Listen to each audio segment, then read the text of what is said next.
할렐루야. 하나님의 은혜에 감사를 드립니다. 지난 시간에 이어서 계시록 17장 7절부터 공부를 하겠습니다. 이 계시록 17장은 짐승과 큰 음료의 비밀과 그들이 받을 재앙에 대해서 말씀을 해주고 있습니다. 그래서 오늘 7절부터는 이 짐승의 비밀을 말씀을 해주고 있는데요. 7절부터 보겠습니다. 그러자 그 천사가 내게 말하기를 왜 놀라느냐? 내가 그 여자의 비밀과 신비와 그녀를 태운 7 머리와 10뿔을 가진 그 짐승의 신비를 너에게 말하리라. 그 짐승의 비밀을 말하리라. 그렇게 말씀을 했습니다. 7 머리와 10뿔을 가진 그 짐승이라고 표현을 했는데요. 하나님께서 인류 역사에 침략적인 강대 국가를 전부 짐승으로 가르쳤는데 왜 짐승으로 표현을 했냐? 거기에 대해서 잠깐 살펴보겠습니다. 짐승이라는 것은 강자가 약자를 잡아먹는 것이 짐승입니다. 인류 역사상 제일로 강대하다는 나라는 성서적으로 보아서 애굽, 아수르, 바벨론, 메데파사, 헬라, 로마라고 볼 수가 있습니다. 그리고 지금 마지막 머리 7 머리의 마지막 머리가 되는 소련 공산당이 마지막 머리로 나왔습니다. 이 나라들은 중동을 중심하여 그때그때 많은 나라를 침략해서 영토를 넓히고 위세를 날리던 나라들입니다. 그러므로 계시록에 짐승의 7 머리가 5은 망했고 하나는 있고라고 한 것은 사도 요한 때 6째 머리인 로마를 가르쳤습니다. 그러나 마지막에 만왕의 왕을 대적하고 나오는 짐승을 7째 머리라고 본 것은 인류 종말에 적그리스도의 정책을 가진 짐승이 나오므로 이것이 망하고는 성도의 나라가 온다고 했으니 북방에 자리 잡고 나오는 공산 정책이라고 보게 됩니다. 그래서 이 마지막 때 나온 7째 머리 공산 정치가 마지막 7째 머리인데요. 이 구소련이 지금 멸망했지만 앞으로 이 짐승이 또 나온단 말이에요. 이 구소련에서 지금 러시아죠. 러시아에서 또 짐승이 나온단 말이에요. 짐승이 나오는데 11절에 그랬죠. 17장 11절에 전에는 있었으나 지금은 없는, 지금은 짐승이 없는 것 같죠. 전에는 있었다는 것은 옛날 구소련에 그 짐승, 스탈린 같은 짐승이 있었는데 스탈린이 지금 없잖아요. 구소련의 그 공산당이 활개를 치던 1917년에 일어나가지고 1980년대까지 온 세계에서 기독교를 대적하면서 활개를 치던 그 짐승이 지금은 없으나, 전에는 있었으나 그 짐승은 지금은 없는 짐승이, 앞으로 나올 그 짐승이 8째란 말이에요.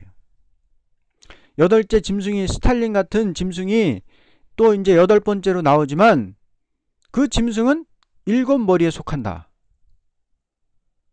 그것은 뭐냐면 러시아에서 또 나온단 말이에요. 그래서 이 북방 러시아가 짐승 정권의 본부인데요. 그 북방에 자리 잡고 나오는 공산당의 정책, 일곱 머리 짐승이, 마지막 짐승이 또 나온다 라는 것을 우리는 알아야 됩니다. 두 번째, 이 짐승이라는 것은 종교심이 없어요. 종교라는 것은 양심으로 하나님을 경외하는 것이니, 하나님을 경외하는 신앙자로서는 남을 해치고 자기가 살려는 중심이 아니고 오히려 자기를 희생해서라도 남을 살리겠다는 정신이 기독교의 정신입니다. 그러므로 침략적인 정책이라는 것은 전부가 마귀에 속한 세력으로 봅니다. 옛날에 있었던 그 일곱 머리 짐승은 전부 어때요? 하나같이 남의 나라를 침략해가지고 약한 나라를 침략해서 잡아먹는 그런 정책을 폈잖아요. 이것이 다 마귀에게 속했기 때문에 그렇단 말이에요. 하나님을 경외하는 자 외에는 누구나 다 침략의 정신을 가진 것인데, 침략자의 세력이 강하게 일어날 때 언제나 시대를 따라서 참된 종교인은 억울하게 순교를 당했던 것입니다. 이 짐승의 나라가 일어날 때마다 하나님의 참된 종들이 전부 순교를 당했단 말이에요. 침략적 정책으로 일어섰던 소련 공산당이나 일본 제국주의 같은 나라에 의해서 우리나라에도 순교자가 많이 나왔던 것을 우리는 알 수가 있습니다. 일제 때, 그리고 일제가 망하고 공산당이 바로 내려와가지고 우리나라의 참종들이, 많은 참종들이 억울하게 순교를 당했던 것입니다. 세 번째, 이 짐승은 자기의 만족을 위해 사는 것입니다. 짐승이라는 것은 자기 하나가 만족하다면 그 밖에는 아무것도 모르는 것이 짐승이라는 것입니다. 기독교는 남이 살고 복받는 것을 만족으로 아는 것인데, 짐승의 세력과 싸우는 것을 가르친 것은 언제나 하나님은 당신의 사람을 들었을 적에 야수적인 사상을 가진 자를 들어서 대항을 시켰던 것입니다. 이렇게 하는 것은 진실한 사람을 그 시대에 찾아내어서 시대적으로 하나님의 일을 하도록 했던 것입니다. 이 짐승이 왜 일어났냐면요, 이 짐승이 일어날 때 참종과 거짓종이 확연히 드러납니다. 짐승이 강한 권세를 가지고 일어날 때 그 짐승한테 아부하고 아첨하고 짐승하고 동조하고 협조하는 종들이 나오고 참 하나님의 종들이 나오는데, 그 악한 짐승 정권하고 마귀 정권하고 참종은 합할 수가 없거든요. 동조할 수 없거든요. 그러니까 그 짐승하고 싸우고 투쟁하다가 그 짐승에게 전부 참종들은 순교를 당한 것이 이제까지 있었던 역사이고, 그렇게 참종들을 찾아내기 위해서 하나님은 짐승의 나라를 높여가지고 일을 했던 것입니다. 그래서 마지막 또 이 일곱 머리 짐승이 나와가지고 공산당이 나왔을 때 참종과 거짓종이 확 갈라졌잖아요. 그래서 이렇게 짐승이 역사하는 것이 이 짐승의 나라라는 것을 우리는 알 수가 있습니다. 8절, 내가 본 그 짐승은 전에 있었다가 지금은 없고. 자, 내가 본 짐승이라는 건 뭐예요? 일곱 머리 열뿔 가진 짐승을 말하죠.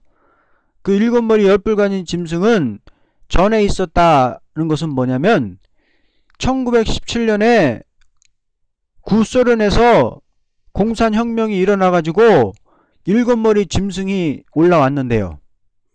그 일곱 머리 짐승에서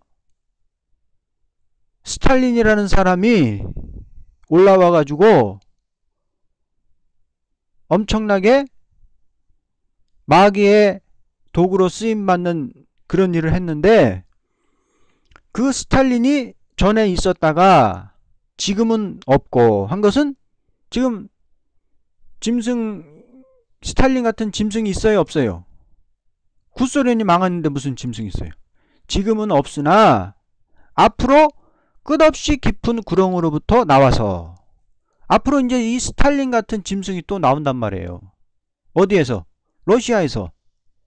북방의 본부가 되는 러시아에서 끝없이 깊은 구렁 같은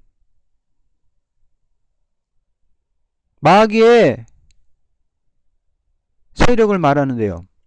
이것은 11장 17절에서도 11장 7절에서도 말씀을 했죠. 11장 7절에 또 그들이 자기들의 증거를 마칠 즈음에 끝없이 깊은 구렁에서 올라온 짐승이, 여기서도 끝없이 깊은 구렁에서 올라왔다, 그렇게 말씀을 했잖아요.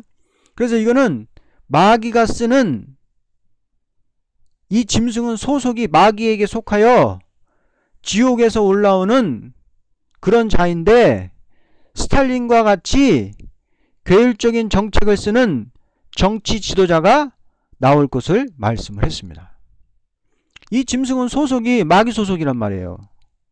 지옥에서 올라오는 마귀가 도구로 쓰는 그런 사람인데 멸망으로 들어갈 자다. 또 땅 위에 사는 자들이 기 여기리니 세상의 기초가 놓인 이래로 생명의 책에 그 이름이 기록되지 않은 자들이 전에는 있었다가, 옛날 스탈린이 전에는 있었죠. 구소련 짐승 정권이 전에 있었죠. 지금은 없고, 지금 구소련이 망했죠. 없죠. 앞으로 나타날 그 짐승을 보고 놀랄 것이라. 이제 스탈린 같은 이 무지막지한 이 짐승 같은 인간이 또 나온단 말이에요. 어디에서? 러시아에서. 러시아에서 이런 짐승 같은 인간이 나와가지고 또 세계를 통치하는데, 스탈린은 세계 3분의 1만 통치했지만 앞으로 나올 짐승은 전 세계를 통치한다고. 전 세계를 완전히 짐승의 나라가 되게 한다 라고 말씀을 한 것입니다. 그래서 이 스탈린에 대해서 우리가 좀 알아야 돼요. 이 스탈린은 1924년부터 1953년까지 약 30년간을 이 북방 러시아의 통치자였는데, 이 사람이 권력에 대한 아주 병적으로 집착을 하는 사람이에요. 레닌에 의해서, 레닌은 잠깐 이제 통치를 하다가 이제 스탈린을 후계자로 지목을 해가지고 스탈린이 이제 짐승 정권의 통치자가 되는데, 이 사람은 아주 권력에 대한 병적인 집착을 하고 엄청난 불안 증세를 가지고 있었어요. 정신병적인 그런 증세를 가지고 소련을 통치를 했는데, 이 스탈린에 의해서 우리나라도 공산화가 됐고 중국도 다 공산화가 된 것입니다. 이 스탈린은 비밀 경찰로 수많은 사람을 죽이는 그런 공포 정치를 했어요. 그래서 이 사람은 약 2천만에서 3천만 명이 죽는데, 거기에 직간접적으로 영향을 미친 아주 살인마 정치인으로서 히틀러와 비근해는 정신 이상의 대가였습니다. 이 사람은 조금이라도 누가 잘못할 것 같은 낌새만 보이면 그냥 죽이는 거예요. 그리고 누가 자기 정권에 대적하지도 않고 대적할 것 같은 생각만 가지면 그냥 죽이는 거예요. 그래서 수많은 사람을 죽이고 저 시베리아로 유배를 보냈는데, 자기가 아는 사람도 다 그냥, 자기가 알고 친하게 지냈던 사람들까지도 전부 죽이고 숙청을 하고 유배를 보내는 그런 짓을 했어요. 그런데 이 스탈린은 이 사람이 신학생이에요. 신학생. 하나님의 종으로서 신학교에서 신학생으로 공부를 하던 사람이라고요. 신학생으로 공부를 하던 사람이 신학교 다닐 때 어떤 일이 있었냐? 유럽의 마르크스 엥겔스 공산주의 책들이 막 퍼지기 시작했어요.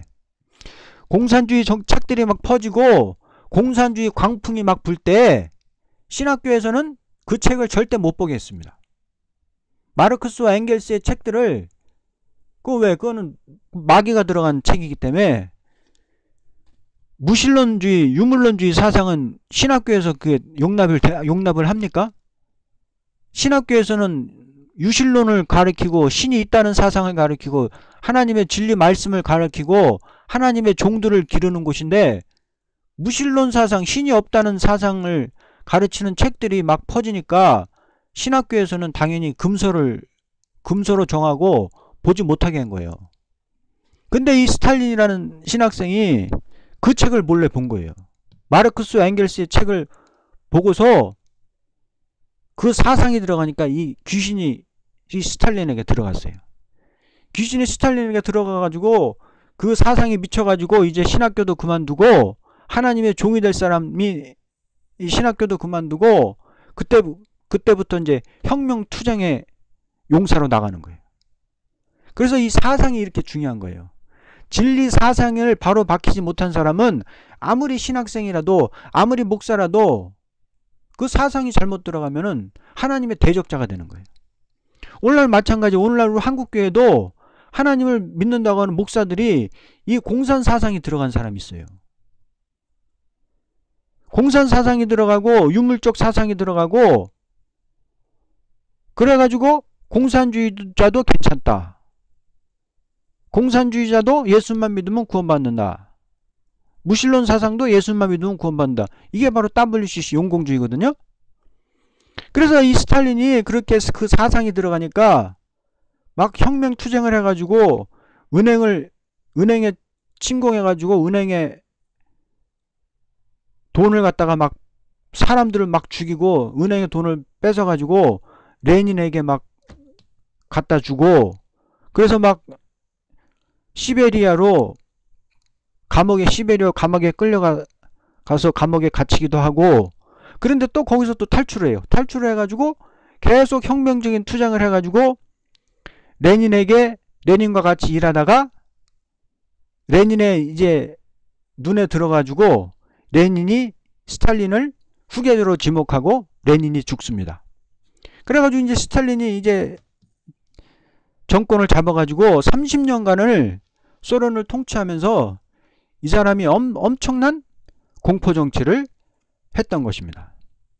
그래서 이게 그런 짓을 한 게 이 스탈린인데 그런 사람이 이제 또 나온다는 거예요. 이 스탈린 같은 사람이 이 일곱 머리가 이 소련인데 소련에서 또 8째 되는 왕이 나오는데 그 사람은 일곱 머리에 속한 러시아에 속한 사람이다 라고 11절에 말씀을 한 것입니다.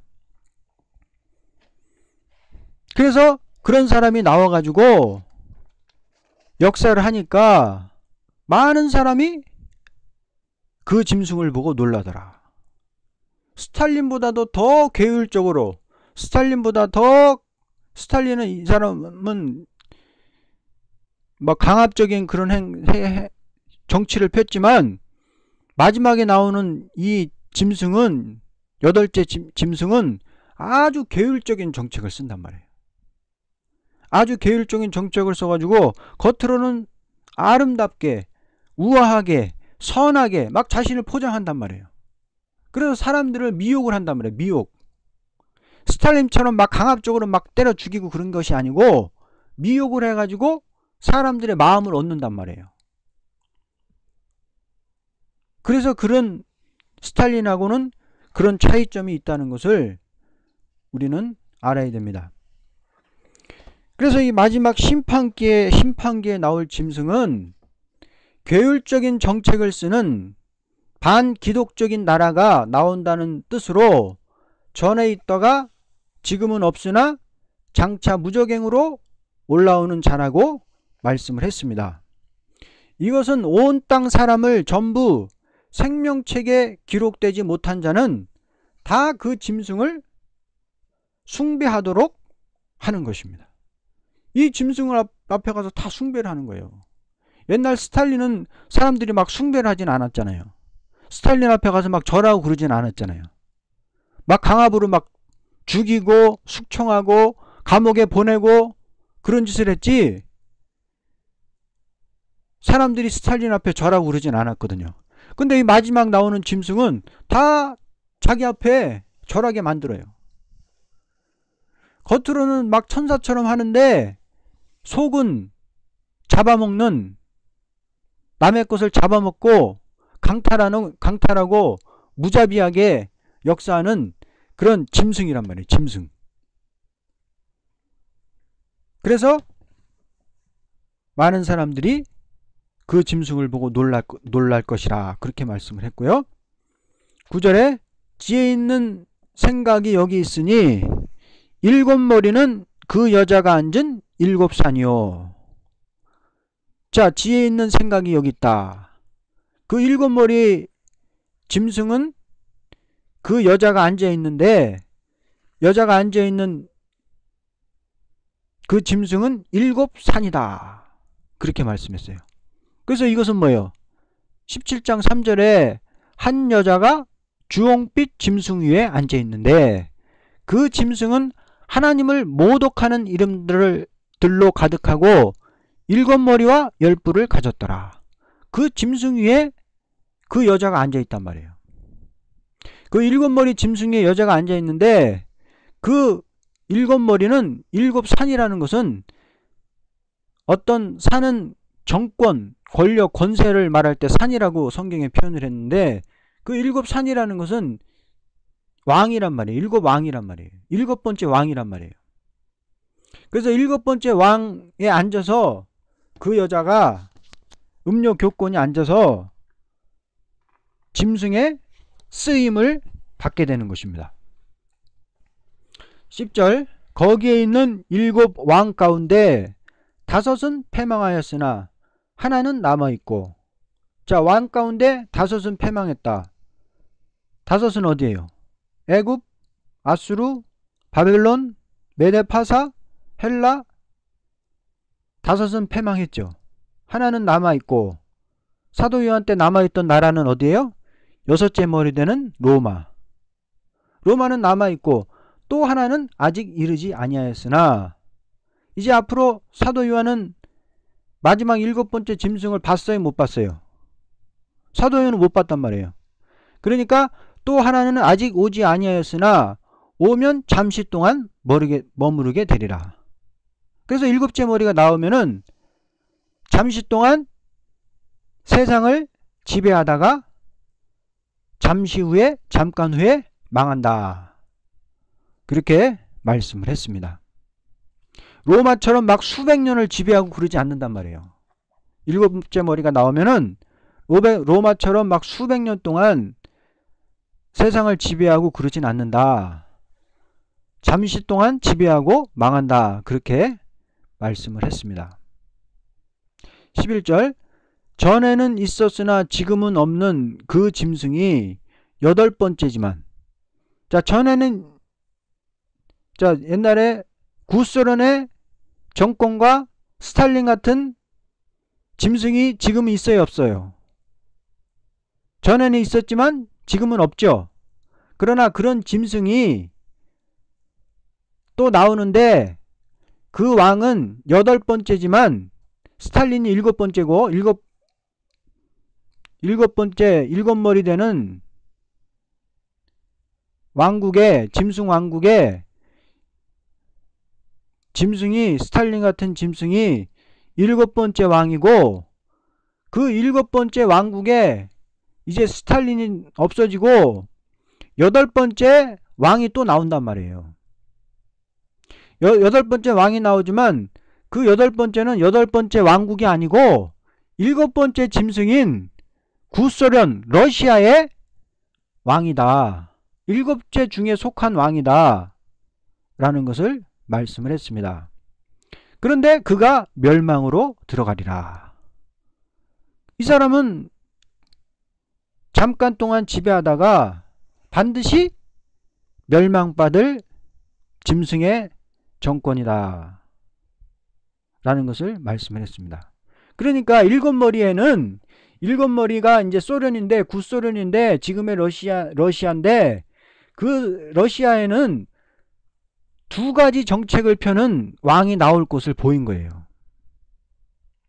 첫 번째 정책은 스탈린처럼 막 사람들을 강압적으로 때려 죽이고 교회도 막 때려 막 다 부수고 두드려 부수는 정책을 쓰는 스탈린 같은 정책이 나올 것이고, 두 번째 나오는 정치는 아주 계율적인 정책을 편단 말이에요. 아주 계율적인, 사람의 마음을 무력으로 두드려 패서 막 무릎 꿇리는 것이 아니라 사람의 마음을 미혹하는데 거짓 선지를 앞세워가지고 미혹을 한다. 거짓 선지를 앞세워가지고 사람들의 마음을, 정신을, 사상을 미혹을 해가지고 짐승을 섬기도록, 아주 짐승 앞에 절하도록 만들어버린다. 그래서 그런 사상이 거짓 선지, 거짓 목사의 그 비진리와 쑥물의 말씀을 듣는 인간들은 머리에 사상이, 거짓된 사상이 박혀가지고 짐승 앞에 나가서 절을 하고 짐승을 하나님처럼 섬기며 경배하고 그를 따르는 그런 정책을, 계율적인 정책을 펴는 그런 왕이 여덟 번째 왕으로 나오는데, 그 왕은 일곱 머리에 속한 그런 왕이다 라는 것을 말씀을 했습니다. 그래서 옛날에 이 소련 혁명이 일어났을 때 이 스탈린은 아주 강압적으로 혁명을 한다는 조건 해가지고 사람들을 수천만 명을 막 때려 죽였어요. 그러나 앞으로 이제 이 구소련 러시아에서 나오는 정책이라는 것은 그때랑 정책이 완전히 틀려진다는 거예요. 옛날에 소련의 정책은 막 교회를 두드려 부수는 정책인데, 앞으로 나올 정책은 참된 성도만 해치는 그런 정책이란 말이에요. 앞으로 러시아에서 나올 짐승은 성경을 들고 나온단 말이에요. 성경 말씀을, 진리를 들고 나오면서 아주 참된 성도만을 해치는 정책으로 나온단 말이에요. 거짓 선지자를 앞세워가지고, 거짓 목사, 거짓 신부들을 앞세워가지고 그 짐승의 우상을 만들어 놓고 우상 앞에 절하지 않고 그 사상에 동조하지 않으면 다 죽여버린단 말이에요.